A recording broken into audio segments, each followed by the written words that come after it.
Indian woman from Arunachal Pradesh has alleged that she was detained and harassed by Chinese immigration officials during a transit stop at Shanghai Pudong Airport.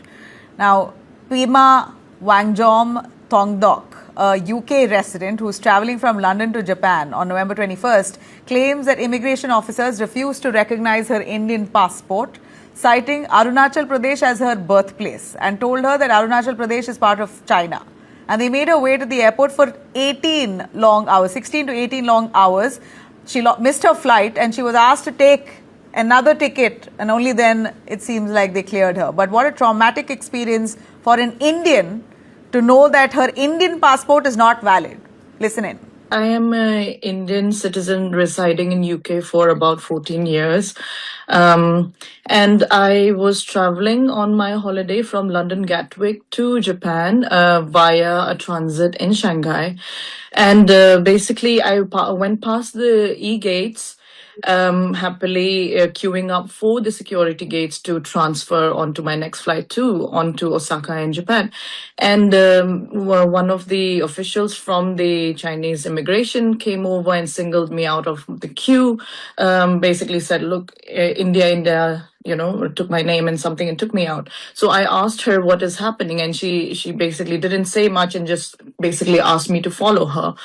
Took me close to the e-gates where there is the immigration, the manual counters for the immigration. And then she went on to say, Arunachal, not India, China, your visa not acceptable, your basically passport is invalid. Very confusing moment, obviously, because never heard of that before. We obviously are a proud Indian citizens. She expressed it, calling this episode a direct insult to India's sovereignty. She says, and appeals to Prime Minister Narendra Modi and Indian authorities to raise this matter with Beijing and seek accountability and ensure compensation and guarantee that Indians from Arunachal Pradesh will not face anything on these lines, any kind of discrimination abroad. As per sources, India demarches China following this case. India tells China at a time when both sides are working on restoring normalcy, such actions by the Chinese side introduce unnecessary obstructions to the process.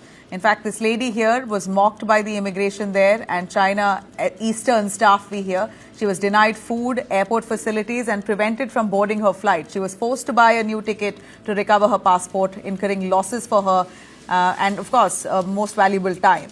Stuck in transit area, she contacted the Indian consulate in Shanghai via a friend in the UK, and consular intervention finally